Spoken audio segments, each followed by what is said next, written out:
wabarakatuh. Wassalam. Apa suaranya sampai?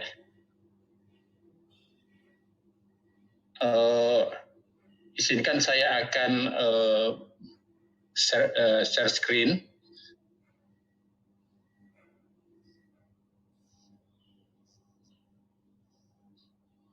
Jadi pada siang hari ini,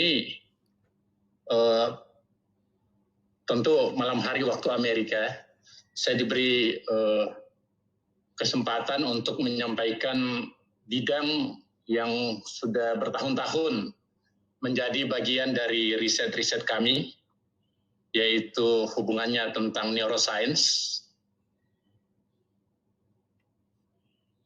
yaitu artificial intelligence and future of human being. Nah, hanya saya mau tanya kembali, apa suara saya sampai kedengaran sekarang atau tanpa suara ini?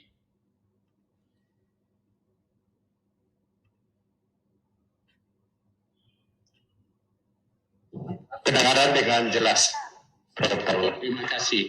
Jadi kita ketahui bahwa hakikat kemanusiaan itu, kita tentu saya ingin ucapkan terima kasih atas kesempatan ini, dan saya juga ingin menyampaikan ungkapan rasa hormat pada yang terhormat guru kami, yaitu Profesor Idrus Patrusi, beliau rektor kita, mantan rektor kita, kemudian Ibu Rektor, serta juga Bapak Rektor yang baru dipilih ya, Profesor Jompa.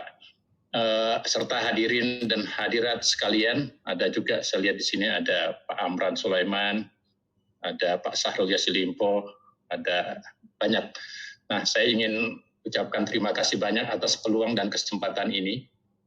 Nah, saya balik kepada materi yang saya akan ingin sampaikan, bahwa kita ketahui bahwa kalau kita balik kepada konteks hakiki kemanusiaan, saya selalu merenung apa yang disampaikan di dalam Al-Quran, yaitu wa iskala rabbuka lil malaikati inni ja'ilun fil ardi khalifah.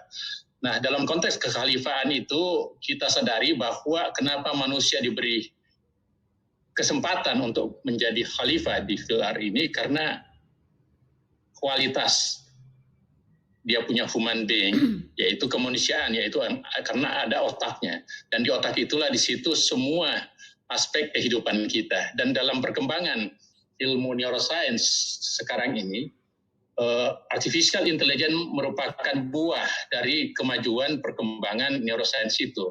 Dan spesifikasi riset yang kami kembangkan yaitu meneliti secara dalam bagaimana otak itu bisa menjadi pintar, otak itu begitu cerdasnya, sehingga menghasilkan culture, menghasilkan suatu pengembangan kemanusiaan yang luar biasa.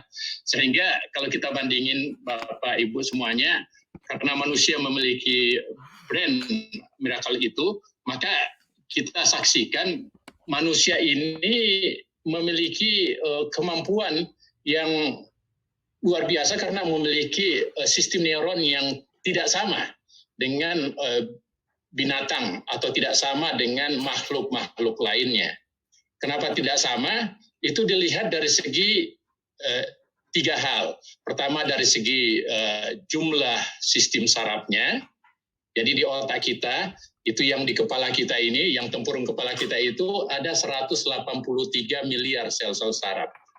Dan salah satu sel saraf ini yang ditampilkan di video ini, bahwa dia punya kemampuan yang lebih hebat dari laptop ataupun komputer terhebat yang ada di dunia sekarang ini. Jadi bisa dibayangin di dalam otak kita ada 183 miliar. 1 miliar aja luar biasa, ini satu aja luar biasa.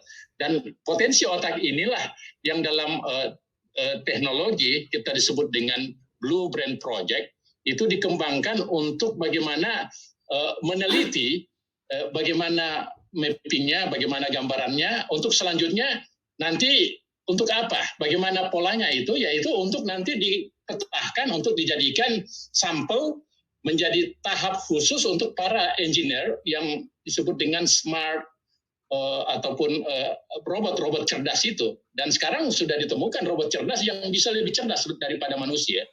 Dan itu nanti di kedepannya akan banyak bermanfaat.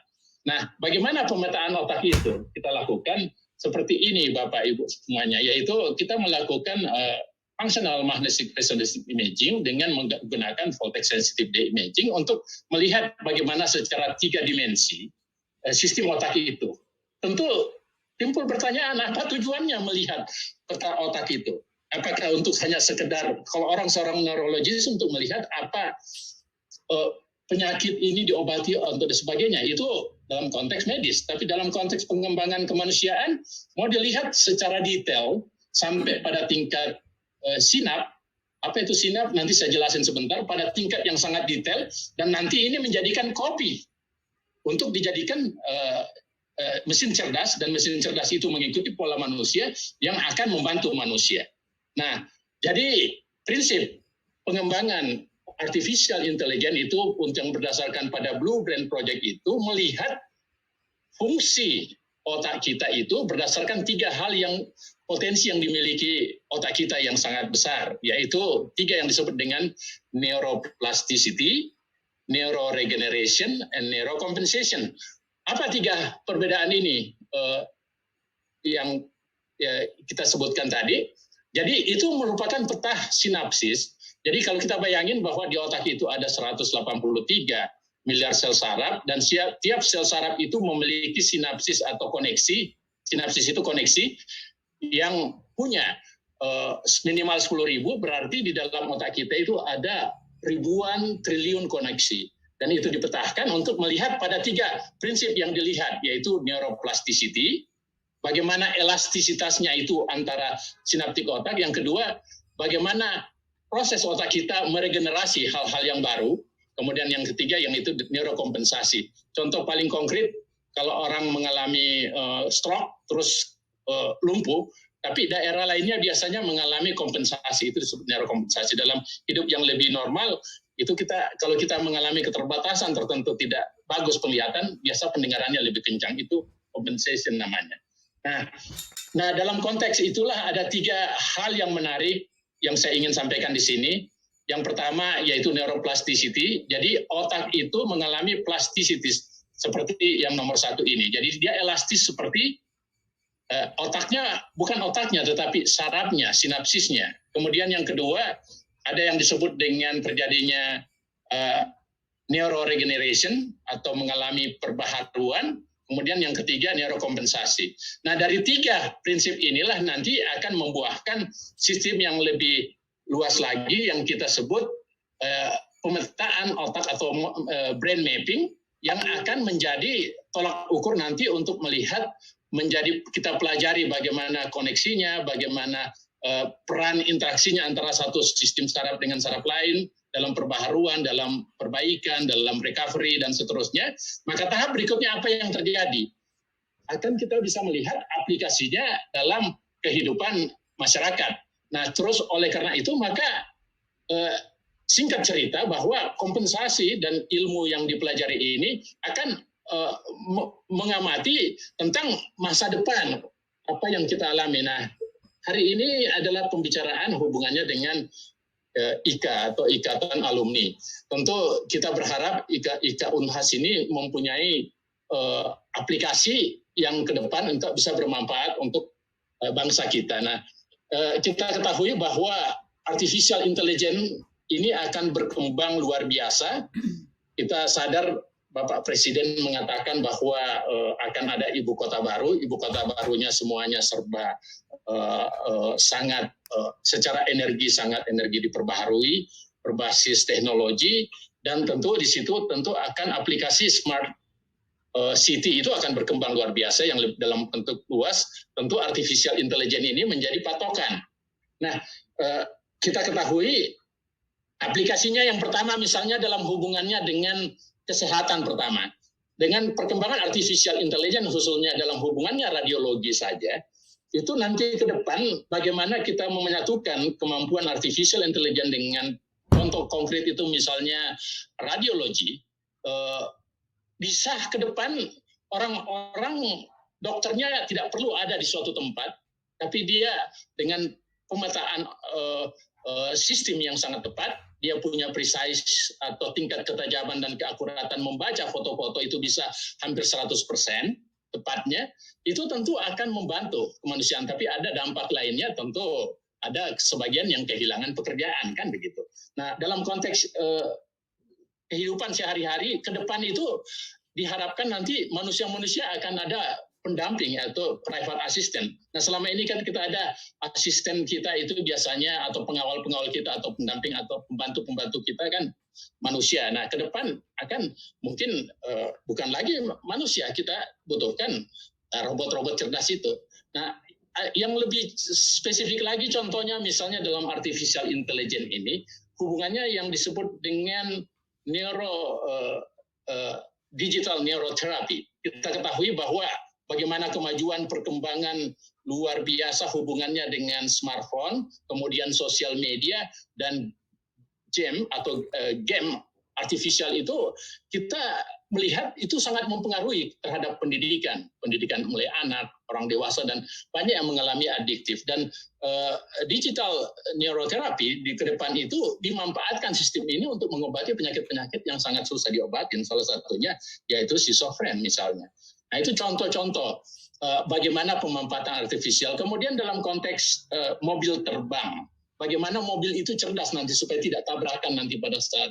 Nah, jadi Elon Musk sudah menyiapkan itu teknologi seperti itu. Jadi dari aplikasi artificial intelligence yang bagaimana robot cerdas ini dimulai dari mempelajari sistem neuroscience manusia. Dari kecerdasannya itu diaplikasikan, dan kita akan banyak kaget-kaget kita ke depan ini dengan berbagai kemajuan teknologi neuroscience ini, khususnya artificial intelligence, dan itu akan berdampak pada kemanusiaan. Nah, kalau dia berdampak pada kemanusiaan, tentu kita sadar jangan sampai pekerjaan kita diambil sama robot, jangan sampai, padahalnya artificial intelligence atau robot cerdas ini harapannya untuk membantu kita, meringankan kerja kita dan sebagainya, tapi itu bisa mempunyai dampak-dampak yang baik secara sosial, politik, kultur, ekonomi, dan sebagainya. Tapi saya kira secara prinsip yang saya mau katakan dalam konteks keindonesiaan yaitu kita mempunyai challenging. Artificial intelligence ini, khususnya UNHAS, saya kira saatnya mungkin memberikan atau membuat center, semacam center artificial intelligence. Kan ada banyak bidang di UNHAS. Mudah-mudahan ini bisa menjadi bahan untuk pengembangan tersendiri. Advanced Revolution Technology, Science dan Teknologi sangat bagus. Apalagi Bapak Rektor yang terpilih, beliau orang teknik ya, engineering, pasti sudah mempersiapkan. Saya perhatikan tadi tema ceramahnya luar biasa, dan itu mudah-mudahan tinggal bagaimana nanti ada Center of Excellence hubungannya dengan Artificial Intelligence, karena ini neuroscience. Kenapa Pak Rektor usulan saya? Karena ini menjadi tantangan masa depan dan sangat dibutuhkan. Mulai pada tingkat yang sangat spesifik, misalnya perbankan dan sebagainya, sampai pada tingkat application ke masyarakat. Nah, kemudian kita, kalau kita melihat keindonesiaan, seperti yang dijelaskan tadi Bapak Dr. Amran Sulaiman tentang resort, memang kita betul sangat punya banyak kelebihan, banyak punya kemampuan, tapi kita harus sadar bahwa sumber daya alam itu sangat terbatas, dan itu suatu ketika bisa habis. Kemudian yang paling penting saya kira dalam konteks saya sebagai seorang neuroscience, yaitu bagaimana population human ini atau manusia-manusia yang ada di Indonesia, khususnya alumni-alumni UNHAS yang bertebaran di seluruh penjuru Indonesia, bahkan di beberapa dunia banyak alumni UNHAS yang saya kira bisa dikembangkan untuk increasing human population dan human quality-nya, dan itu menjadi sumber yang luar biasa. Akhirnya saya ingin menyingkat bahwa perkembangan artificial intelligence ini diharapkan bisa membantu untuk growth mindset kemanusiaan kita. Bagaimana? Yaitu growth mindset ini yang saya maksud bahwa perkembangan neuroscience kemudian dilanjutkan dengan artificial intelligence, terus selanjutnya akan bermanifestasi kepada cara pandang kita untuk melihat dunia masa depan yang ada di hadapan kita ini untuk selalu berkembang, berkemajuan, sehingga kita tidak menjadi gagap teknologi, tetapi teknologi yang sangat luar biasa kemajuannya itu menjadi suatu hal yang membantu kita untuk kita siap memanfaatkan teknologi kemajuan neuroscience dan artificial ini untuk kemaslahatan umat manusia dan kemanusiaan kita yang luar biasa.